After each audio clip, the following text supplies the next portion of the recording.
Resolve. The penny should remain part of our currency. You all know the familiar phrase. Find a penny, pick it up, all day long you'll have good luck, right? Okay?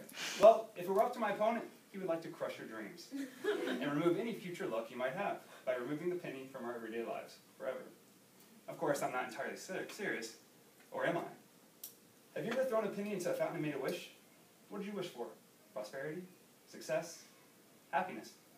The American penny is the foundation for all those dreams. It shows that every little bit counts towards making your dreams come true. When you've worked hard, you receive compensation, and every penny that is earned is beneficial in promoting that dream.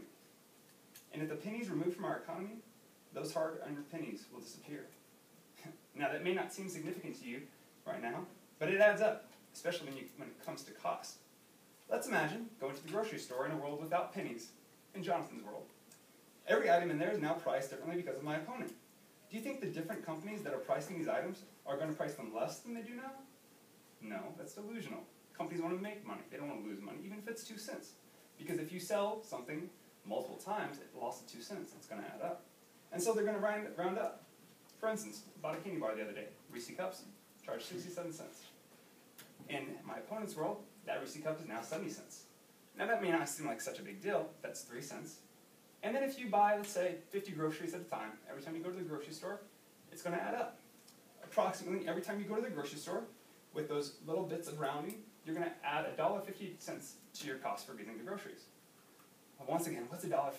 Why does that matter? Well, if you go to the grocery store, on average once a week, 52 times, then on average, you're going to lose about $78 from pennies alone in a year. Now, $78, maybe that's not very much to some of you. $78 over the course of a year, not that big of a deal. But I think it adds up. And don't forget, you are going to be taxed on that additional amount. So in addition to the $1.50 in groceries, extra grocery expenses every time, you're going to tax it up, and then $78 per year. And then let's think about your overall lifetime.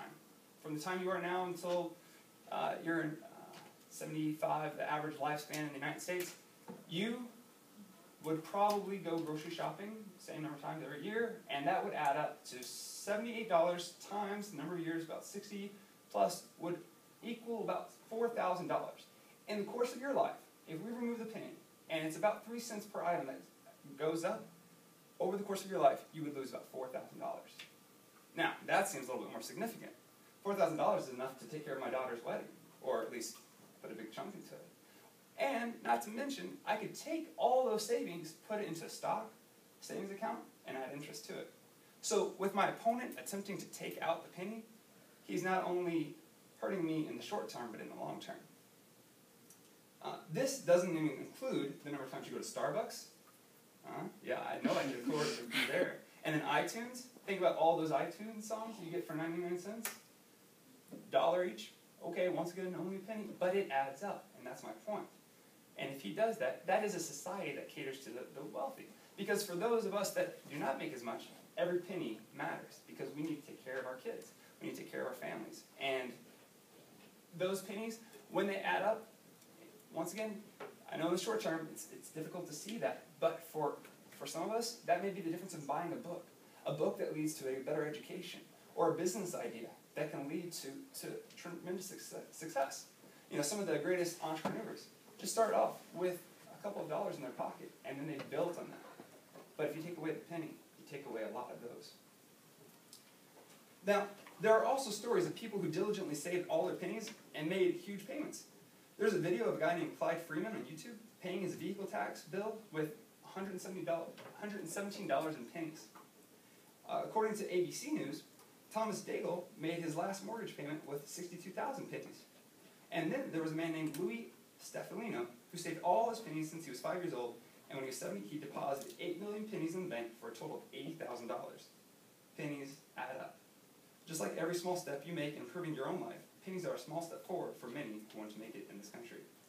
If you agree with my opponent, then the penny should be removed, then you may not be affected, but there are many who would be. In fact, about 67% of the population agree with me that the penny should stay in circulation. You know, maybe it is fitting that Lincoln's face is on the penny, because it reminds us that anyone in our country can make it if they try hard enough, and that starts with 1 penny at a time. Dang. Exactly. Oh, Lincoln clap yet? No, same for them.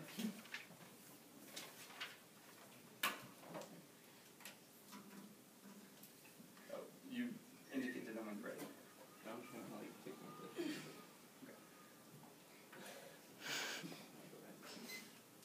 All right, so just running. This is a penny. Just if any of you didn't know. Like my opponent's Bob's but it's really shiny and beautiful. You might think it's worth keeping, but when you think about it and you see the facts, it's not worth keeping. First of all, it costs more money to make the penny than it's actually worth.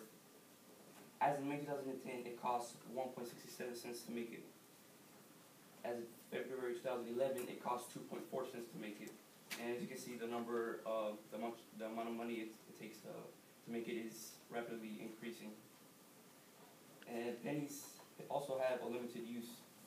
Most of us know pennies they're not accepted by vending machines or many toll booths. I think in Illinois is probably the only place in the country that accept pennies in toll booths or vending machines. So it's just it's a wasteful coin where you can have nickels, quarters, dimes. Eliminating pennies also makes society easier. Having pennies saves transaction time when cashiers count the change, and it saves copper and zinc for other purposes. So pennies, probably the only organization that benefits from pennies is penny factories. I mean, that's pretty much it. And zinc, what makes pennies copper and zinc is pretty much being wasted because pennies are so worthless, and you just wasting metals on other things you can possibly make. And the purpose of money, since it was made money, was to facilitate exchange. But the penny, it doesn't really do that because it's worth so little in the United States currency. And if you have nickels and other coins, it's more stands out more. A penny is almost worthless. Like I said, it's 1/100th of a dollar. And what's 1/100th of a dollar? You can't exactly buy anything with a single penny. I mean, nor can you with a nickel or a dime, but penny is just another coin that's used basically for, it's wasteful. And as my opponent said, Abraham Lincoln, that it would kind of, keep the tradition. But I think even Abraham Lincoln is ashamed to be in that penny, It's only worth 1 cent.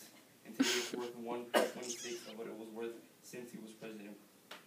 And studies show that if you eliminate the penny, the prices will not be higher. So that's even if you round the number of even if you round the cents up like to the nearest fifth, because nickel's the next one, it's not going to be effective because our tax money goes to making the pennies, and because of that, our tax money is being, he says short term and long term, but it's in the long term it's making it better because it's not making the prices higher. That's it.